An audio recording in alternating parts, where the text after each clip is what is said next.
नमस्कार, मैं हूं प्रकाश चंद्र होता और आज हम बात करेंगे भगवान की। निश्चित रूप से भक्त बिना भगवान अकेले हैं, अधूरे हैं।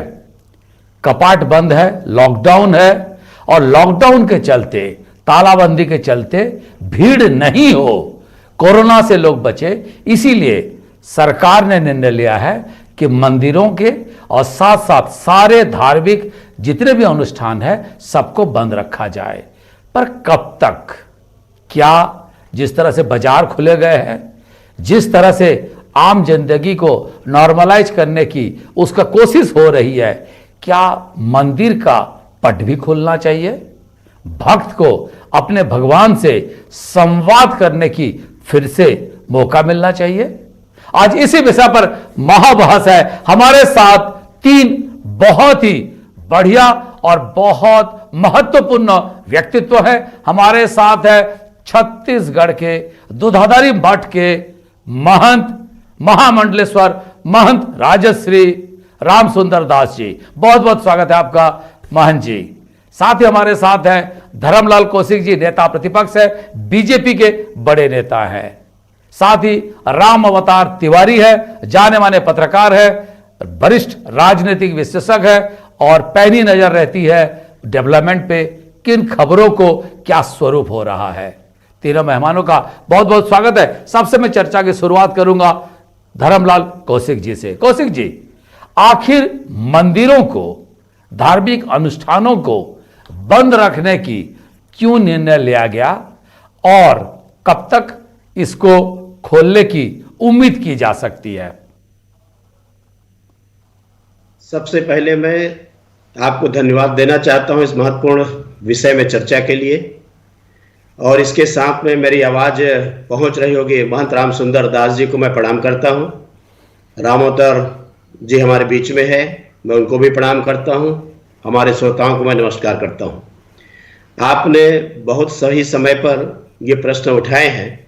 निश्चित रूप से जिस बात का सारा हिंदुस्तान और पूरे विश्व वैश्विक कोरोना महामारी के संक्रमण से हम सब जूझ रहे हैं, इन हालातों को देखते हुए ये आवश्यक हुआ कि एक मनुष्य से दूसरे मनुष्य में वायरस का विस्तार, फैलाव और जिसके कारण में संक्रमण की संख्या में वृद्धि।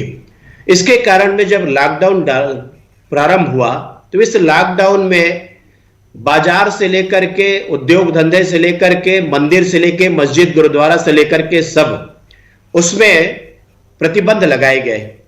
और केवल कारण यह था कि इस संक्रमण को रोकने के लिए आवश्यक जो सावधानियां बरतनी चाहिए, आवश्यक जो उपाय किए जाने चाहिए, उसके अंतर्गत इसको हमको बंद करना चाहिए। और इसीलिए ये प्रारंभ हुआ। प्रारंभ होने के बाद में हम सबको मालूम है कि लगातार लॉकडाउन हमारी बढ़ती गई, और लॉकडाउन बढ़ती गई तो उसमें फिर बाद में ये तय हुआ कि कुछ ना कुछ हमको, जो घर से नहीं निकल पा रहे हैं, बाजार भी हमारे बंद हैं, उद्योग धंधे भी बंद हैं, आर्थिक स्थिति भी अब हमारी खराब हो रही है, तो उसमें रियायत दी जानी चाहिए, ढिलाई दी जानी चाहिए। पश्चात उद्योग धंधे शुरू करने के एक छूट दी गई और छूट के साथ में बाजार खुलने का भी छूट दिया गया। इस बीच में अनेकों बार प्रधानमंत्री जी के द्वारा प्रदेश के मुख्यमंत्रियों से बातचीत की गई, और मुझे ये कहने में ये सच्चाई है कि हर बार लॉकडाउन के पहले, रियायत देने के पहले सभी मुख्यमंत्रियों से उनकी राय ली गई, और जो राय दी गई उसके अनुसार से एडवाइजरी जारी की गई। अब एडवाइजरी जो जारी की गई उसमें समय समय पर बढ़ाते गए। प्रदेश के मुख्यमंत्रियों ने कहा कि अब हमें अधिकार ज्यादा मिलना चाहिए, कुछ निर्णय प्रदेश को सौंपना चाहिए और प्रदेश उसका निर्णय कर सकता है। जिस प्रकार से जो निर्णय आया है कि अब बाजार भी खुल गई है, अब 6 दिन बाजार खुले रहेगी, शराब की दुकान भी खुल गई है, केवल माल और 1-2 चीजों को, सिनेमा घर को लेकर के मैं समझता हूं बाकी चीजें खुल गई है। मुख्यमंत्री को असीमित अधिकार दिए हैं। प्रदेश में जब सारी चीजें खुल गई है तो मुझे लगता है कि अब प्रदेश के केंद्र सरकार ने कहा है, मैं धर्मलाल जी मैं आऊंगा इस विषय पर आऊंगा। ये जो आप जिक्र कर रहे हैं उस पे आज कर्नाटका के मुख्यमंत्री ने भी केंद्र से अनुमति मांगी है। उनका कहना है, और केंद्र का जो डायरेक्शन है उसमें यह कहा गया था कि मॉल, सिनेमा हॉल, धार्मिक अनुष्ठानों को खोलने से पहले केंद्र की अनुमति ली जाए। महंत रामसुंदर दास जी, ये सवाल उठता है, हम सब कहते हैं रोम रोम में बसे हैं राम, पर जब संकट आती है तो लोग जिस मंदिर की ओर जाते हैं, जहां जाके साष्टांग प्रणिपात होते हैं, अपनी गुहार लगाते हैं, प्रार्थना करते हैं, उसी जगह पे अब लॉकडाउन के कारण, तालाबंदी के कारण भक्त और भगवान बीच में तालाबंदी है। आप स्वयं महंत हैं, क्या कहेंगे इस स्थिति को? शायद पिछले 100 साल में ऐसी परिस्थिति पहली बार आई होगी जहां भक्त और भगवान के बीच में तालाबंदी है, और कब तक इसका निदान हो पाएगा? महंत जी। आदरणीय होता जी, मैं आपको बहुत बहुत धन्यवाद साधुवाद देना चाहता हूं कि आपने बहुत ही अच्छा समसामयिक विषय को लेकर के आज हम सबको बैठाया है। मैं आदरणीय कौशिक जी को भी मैं धन्यवाद देना चाहता हूं, साधुवाद देना चाहता हूं। बहुत वरिष्ठ हैं, सुलझे हुए राजनेता हैं, और हमारे पत्रकार आदरणीय श्री राम गोपाल तिवारी जी भी हैं, उनको बहुत बहुत धन्यवाद देना चाहता हूं। निश्चित रूप से हम भारतवासी हैं, भारत के निवासी हैं, और हमारे सम्माननीय प्रधानमंत्री नरेंद्र मोदी जी ने इस वैश्विक महामारी जो कोरोना वायरस है उससे बचने के लिए 24 मार्च 2020 को उन्होंने लॉकडाउन का घोषणा किया। संयोग से 25 तारीख से हमारा प्रमुख धार्मिक पर्व वासंती नवरात्र प्रारंभ हुआ, और 2 अप्रैल को भगवान राघवेंद्र सरकार जी का जन्मोत्सव का कार्यक्रम था। हमने मठ मंदिर में बहुत ही शालीनता के साथ और पूरे विधि विधान को पालन करते हुए नवरात्र का हमने कार्य संपन्न कराया। भगवान राघवेंद्र सरकार जी का जन्मोत्सव का कार्यक्रम संपन्न हुआ। इसी बीच में भगवान हनुमान जी का भी जन्मोत्सव कार्यक्रम संपन्न हुआ। भगवान परशुराम का हम लोग अवतरण दिवस अक्षय तृतीया को मनाए। हमारे पूरे प्रमुख जो धार्मिक त्यौहार हैं वह संपन्न हुआ, लेकिन शासन के निर्देशानुसार हम सब ने मंदिर को केवल मुख्य पट को बंद रखा। हमने अपने श्रद्धालु भक्तों से आग्रह किया कि यह जो वैश्विक महामारी है, कोरोना वायरस है, इसके विषय कहा गया है कि एक दूसरे से दूरी बना करके रखा जाए, जिससे कि इस बीमारी से बचा जा सकता है। तो उनसे हमने आग्रह किया कि आपको मंदिर में आने की आवश्यकता नहीं है, जैसे ही यह समय बीत जाएगा तो आप सहर्ष आइए, भगवान का दर्शन करिए, उनका पूजा अर्चना करिए। लेकिन यह 1 करके 2 करके 3 करके आगे बढ़ते गया यह लॉकडाउन, और हम देख रहे हैं कि सब जितने भी कार्य हैं, चाहे बाजार का कार्य हो, चाहे कार्यालय हो, उद्योग हो, धीरे धीरे सबको अनुमति मिल गया विशेष नियम उसमें लगा करके। हम भी यह मानते हैं कि चूंकि भारतवर्ष में बहुत धार्मिक स्थान है, लोगों का आस्था श्रद्धा भक्ति का वह केंद्र है, तो इसे और बहुत दिनों तक के भक्तों को भगवान से दूर न रखा जाए, और समय के साथ साथ जिस प्रकार से जैसे भी नियम बनाया जाए, एक दूसरे से दूरी रख करके, कम लोगों को अवसर दे करके, जो भी चाहें जो नियम प्रधानमंत्री जी, माननीय मुख्यमंत्री जी इसमें लागू करें, और उस नियम के तहत धार्मिक स्थानों का भी संचालन करने का अनुमति दें, ऐसा मैं आग्रह करना चाहता हूं। क्योंकि धर्म ही वह चीज है जो लोगों को सद्मार्ग में चलने के लिए वो रास्ता बताती है जी। और उसी धर्म से पृथक रख करके हम लोगों को बहुत दिन तक नहीं रख सकते। डॉक्टर बहुत अच्छे हैं, डॉक्टर सेवा कर रहे हैं, लेकिन जब अंतिम समय डॉक्टर भी समझ जाता है किसी भी मरीज का उपचार करते करते, तो डॉक्टर भी मरीज के परिजनों को यह कहते हैं कि अब आप इनको घर ले जाइए, भगवान का सुमिरन कराइए, और जो ये खाना पीना चाहते हैं, जिनसे मिलना चाहते हैं, वह इनको मिलवाइए। अंतिम समय इनका है, इनको भगवान का नाम लेने के लिए कहा जाए। डॉक्टर भी अंतिम यही सलाह देते हैं, लेकिन आज मंदिर ही बंद है भगवान का। तो मैं आग्रह तो करना चाहता हूं केंद्र सरकार से, राज्य सरकार से भी कि वो हमें अनुमति दें। जी, रामोतार तिवारी जी, कर्नाटका सरकार ने आज केंद्र से अनुमति मांगी है कि धार्मिक संस्थानों को खोला जाए, पहले मंदिर को भी खोला जाए, आगे फिर चल के चर्च मस्जिद सबको खोला जाए। दूसरी तरफ से कांग्रेस भी छत्तीसगढ़ में अब मांग करने लगी है कि मंदिरों की पट अब खुल जाना चाहिए, इससे ज्यादा दिन तक इंतजार नहीं कर सकते। क्या ये एक राजनीतिक डिसीजन होगा? क्योंकि जब हम बाजार खोल सकते हैं, बाकी चीजों को खोल सकते हैं, तो मंदिरों को क्यों नहीं? दूसरी बात, क्या हिंदू मंदिर खोलेंगे तो या मंदिर को ही खोलेंगे तो मस्जिद गिरजा वो भी खुलने की बात आएगी।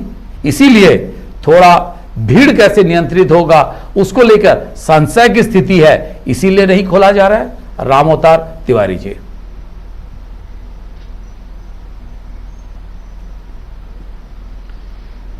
देखिए होता जी, आदमी के अंतिम उम्मीद की जगह मंदिर, मस्जिद, चर्च होता है।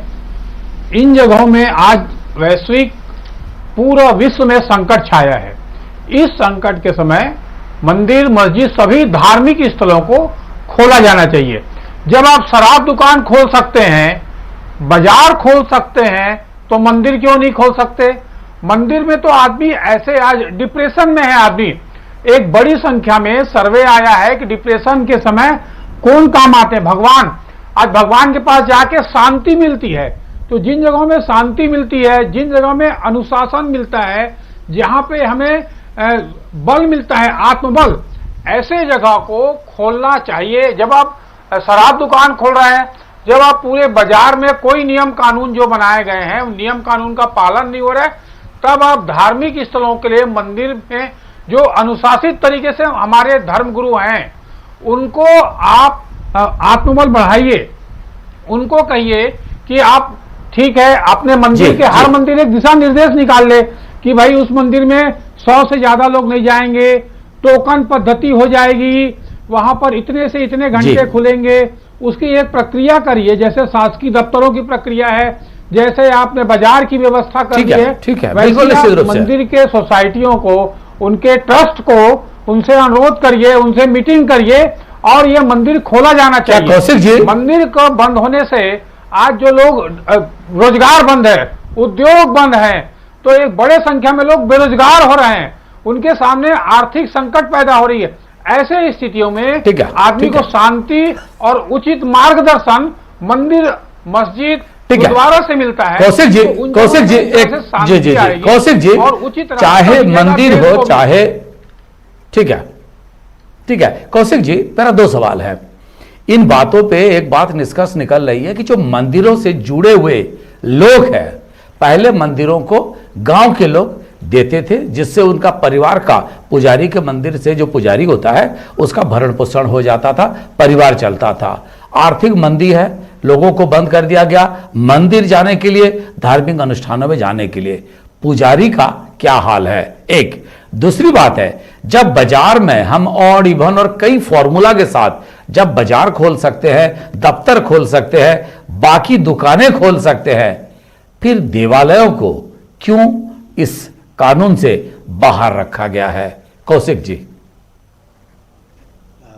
जो आपने पहला प्रश्न किया है, निश्चित रूप से आर्थिक की जब बात करेंगे, मार पड़ी है, तो जब मंदिर बंद है तो पुजारी के ऊपर भी आया है और कहीं न कहीं से आमदनी उनकी कम हुई है मंदिर बंद होने के कारण में। और इसके कारण में जो पुजारी के परिवार की जो बात कर रहे हैं, इस विषय पर मेरा सबसे पहले तो सबमिशन यह है कि जो सरकारें हैं जिस प्रदेश में जहां भी हैं, कम से कम में उन पुजारियों के जो हमारे चिंता उनकी होनी चाहिए कि वो पुजारी जब तक मंदिर हमारे नहीं खुले हैं, और वैसे भी उनके लगभग सभी जगह तय किए गए हैं कि कितना उनको राशि मिलनी चाहिए, वो राशि की व्यवस्था एक सुनिश्चित होनी चाहिए जब तक कि उनको कोई आर्थिक संकट ना आए। इस बात की चिंता निश्चित रूप से होनी चाहिए। और आपने बहुत अच्छा इस विषय में कहा है, तो मैं समझता हूं कि एक तो ये है। दूसरी बात, मैंने जिस बात का पहले ही उल्लेख किया था कि केवल माल राजनीतिक कार्यक्रम, सामाजिक कार्यक्रम छोड़ करके बाकी गतिविधियां प्रारंभ हो गई है। मुख्य रूप से देश में कुछ ऐसे मंदिर हैं जहां पर बहुत बड़ी संख्या में भीड़ लगती है और जो भक्त है बड़ी संख्या में लोग वहां पर जाते हैं। ऐसे मंदिरों को यदि हम बात करें तो अब ट्रेन की भी व्यवस्था थोड़ी बहुत प्रारंभ हुई है, तो आने वाले समय में इसके विचार करने की आवश्यकता मैं भी महसूस करता हूं। सोशल डिस्टेंसिंग का कैसे पालन होना चाहिए, उसमें बैरिकेडिंग लगनी चाहिए। जिस प्रदेशों में मंदिर है ऑटोमेटिक सैनिटाइजर वहां पर व्यवस्था होनी चाहिए और उसके साथ ही साथ में कितनी सावधानियां वहां पर बरती जा सकती है। लेकिन बहुत लंबे समय तक बंद रखने के बाद में निश्चित रूप से भक्तों के मन में एक बात स्वाभाविक रूप से ये उठ रहा है कि जब सारे गतिविधियां हमारी प्रारंभ हो गई है तो मंदिर ही क्यों बंद है।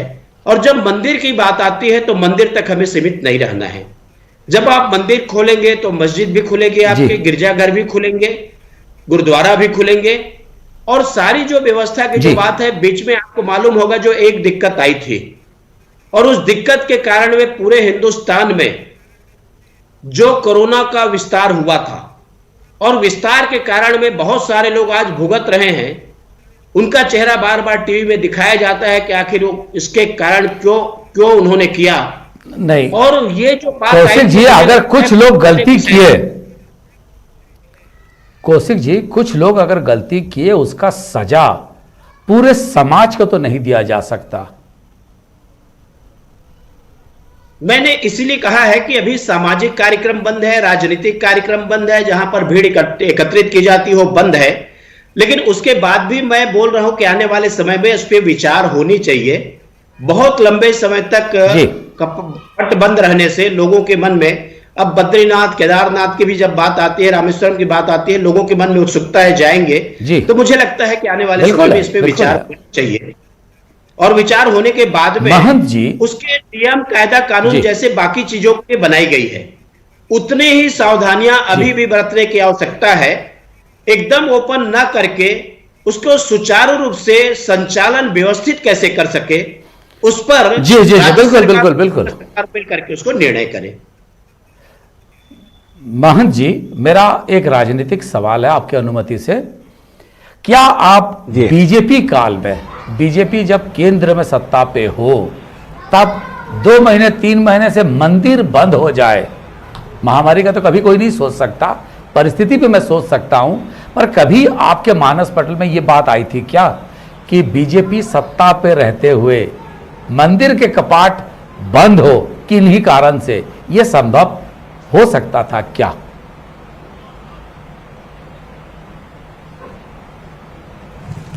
नहीं होता जी। मुझे ऐसा लगता है कि आपका जो प्रश्न है वह समसामयिक मुझे इसलिए भी नहीं लग रहा है। सत्ता में चाहे बीजेपी हो चाहे कांग्रेस या कोई भी हो, लेकिन अभी जो यह वैश्विक महामारी है उससे सब पीड़ित हैं। और प्रधानमंत्री हमारे भारतवर्ष के, उन्होंने जब एक आदेश जारी किया कि लॉकडाउन होनी चाहिए, तो उस लॉकडाउन में सब शामिल है, उसमें हमारे धार्मिक संस्था भी शामिल हैं। और मैं इस बात को बताने मुझे कहीं कोई संकोच नहीं है कि सबसे ज्यादा ईमानदारी से और बहुत ही सहजता के साथ धार्मिक संस्थाओं ने इस लॉकडाउन का पालन किया है। मुझे नहीं लगता कि और कोई संस्था इसको ऐसा पालन किया होगा। लेकिन आज मुझे लगता है कि माननीय प्रधानमंत्री जी से मैं आग्रह करना चाहता हूं, आपके चैनल के माध्यम से माननीय मुख्यमंत्री जी को मैं आग्रह करना चाहता हूं, सभी प्रदेशवासियों से ही मैं यह देशवासियों से कहना चाहता हूं कि जो पद में बैठे हैं अब वो समझें इस बात को कि आपने नियम बना करके सभी संस्थाओं को अवसर दिया है कार्य करने के लिए, तो धार्मिक संस्थाओं को भी आपको अवसर देनी चाहिए। उसके लिए आप जो भी नियम बनाना चाहें, जैसे हमने बहुत ही कठिनाई से और कड़ाई से लॉकडाउन का पालन अभी तक हम करते आ रहे हैं, इस क्षण तक करते आए हैं जी। तो आगे भी जो भी आप नियम बनाएंगे उसका पूरा परिपालन धार्मिक संस्थाएं करेंगे। धार्मिक संस्था कहने से ही तात्पर्य रहा है कि इसमें मंदिर भी है, मस्जिद भी है, गिरजाघर भी है, गुरुद्वारा भी। ठीक है, महन जी, मैंने इसीलिए हाँ, इस बताएं। सवाल को भी पूछा। उसके पीछे का ये बात है कि कौशिक जी ने बिना नाम लिए किसी कुछ लोगों की बात को इंगित किए कि जब कोरोना फैल रहा था तब कुछ लोग जिस हिसाब से सोशल डिस्टेंसिंग की बात आ रही थी उसका पालन नहीं किए, जिसके कारण दिक्कत हुआ। मैं इसी परिप्रेक्ष्य में ही ये सवाल पूछा, क्या आगे चल के समाज में मंदिरों को भी, क्योंकि अगर कोई किसी भी धार्मिक अनुष्ठान में आता है तो अच्छे से साफ होके आता है, नहा धो के अच्छे कपड़े पहन के आता है, पहली बात। दूसरी बात है मंदिरों का रख रखाव और साफ सुथरा जिस तरह से होना चाहिए वो होता भी है। इन परिस्थितियों में क्या समय आ गया है कि सरकारों को पुनर्विचार इससे जल्द करनी चाहिए, ताकि लोग जिस तरह रामोतार जी जिसकी ओर इंगित कर रहे थे कि कहीं ना कहीं लोग थोड़ा अवसाद मन में रहते हैं तो वो भगवान से भी मिल पाए। क्या कहेंगे आप महंत जी? निश्चित रूप से होता जी, मंदिर को हम अपने आराध्य देव का स्थान है उसको सबसे पवित्र सबसे शुद्ध रखने का हम लोग प्रयत्न करते हैं। बिना स्नान किए बिना कोई शुद्ध वस्त्र पहने कोई भगवान के सामने जाता नहीं है, चाहे पुजारी हो चाहे वो भक्त हो। तो इसलिए मंदिर को तो खोलनी चाहिए, खोलने की अनुमति देनी चाहिए, और जो भी उनको नियम लगाना चाहे सरकार को वो हमारे ऊपर लगा सकते हैं, करना चाहिए। जहां तक राजनीति की बात है तो आज ही मैं एक पेपर पढ़ रहा था, हमारे कौशिक जी सामने बैठे हैं, बहुत ही विद्वान हैं, अनुभवी और राजनेता हैं। उसमें हिंदुत्व को लेकर के हमारे डॉक्टर मोहन भागवत जी बहुत बातें करते हैं, लेकिन आज पेपर के माध्यम समाचार पत्र मुझे पढ़ने को मिला जिसे मोहन भागवत ने कहा कि इस लॉकडाउन को लेकर के मेरी आस्था डगमगा गई है भगवान के को लेकर के। ये उन्होंने कहा है, एक टिप्पणी उनका है, मैं समाचार पत्र के माध्यम से पढ़ा हूं, मैं उनके मुंह से सुना नहीं हूं जी। लेकिन मेरा कहने का तात्पर्य यह है कि आखिर वैश्विक महामारी हुई, कोरोना का प्रकोप हुआ, तो उसमें भगवान को दोष देना या आपकी आस्था डगमगा जाना ये कहां तक उचित है? जी जी कौशिक जी, क्योंकि ये एक सवाल है इसीलिए मैं आपको 10 सेकंड में तो ऐसा बिल्कुल समय हो गया है, सहायता करते हैं। ठीक है कौशिक जी 10 सेकंड में बिल्कुल संक्षेप में इस पर आपका जवाब लूंगा क्योंकि ये एक सवाल आ गया है। 10 सेकंड में कौशिक जी। देखिए, हम सब लोगों की आस्था यहाँ पर भगवान के प्रति है, और जब भी कहीं हम संकट में होते हैं तो भगवान के मंदिर में जाते हैं, पूजा अर्चना करते हैं। जवाब देने का मुझे नहीं है, लेकिन जिस बात को आपने उठाया है निश्चित रूप से इस पर विचार होनी चाहिए, और आने वाले समय में द्वार खुले जी और दर्शन के लिए जाएं। मैं तो स्वयं दर्शन के लिए जाते रहता हूं, इसलिए मैं इसके हिमायती हूं। ठीक जी। और जो नियम कायदा कानून बनाए जी। प्रदेश और राज्य सरकार मिलकर के निर्णय जल्दी हो, ये हम कामना करते हैं। ठीक है, बिल्कुल बिल्कुल। महंत राम सुंदर दास जी, आप समय दिए, आपको भी बहुत बहुत धन्यवाद। धर्मलाल कौशिक जी, आपका भी धन्यवाद, और हमारे साथी रामोतार तिवारी जी, आपका भी बहुत बहुत धन्यवाद। सभी लोग, जब बाजार खुल गया, जब मदिरालय भी खुल गए, दफ्तर में भी नियम कानून कर दिया गया, ऑड इवन का हो, कोई भी प्रक्रिया हो, देवालयों का, मंदिरों का, मस्जिद, चर्च, गुरुद्वारा, इसका भी कपाट खुलने का समय आ गया है। पट खोलना चाहते हैं। लोगों की आस्था की बात है, लोगों की मन्नत की बात है। लोग जो मन्नत मांगे हैं भगवान के सामने जाने की, उनका भी मन्नत पूरा करने की समय आ गई है। लोगों का गुहार है, भक्त का गुहार सरकार से भी है और भगवान से भी है। अब तो समय आ गया है, पट खुल जाना चाहिए, और उम्मीद करते हैं सरकार भी इस ओर विचार करेगी। न्यूज 18 छत्तीसगढ़ मध्य प्रदेश में खबरों का सिलसिला जारी है, पर समय हो गया है, जवाब तो देना होगा। मैं कल एक नए विषय के साथ हम फिर उपस्थित होंगे। धन्यवाद।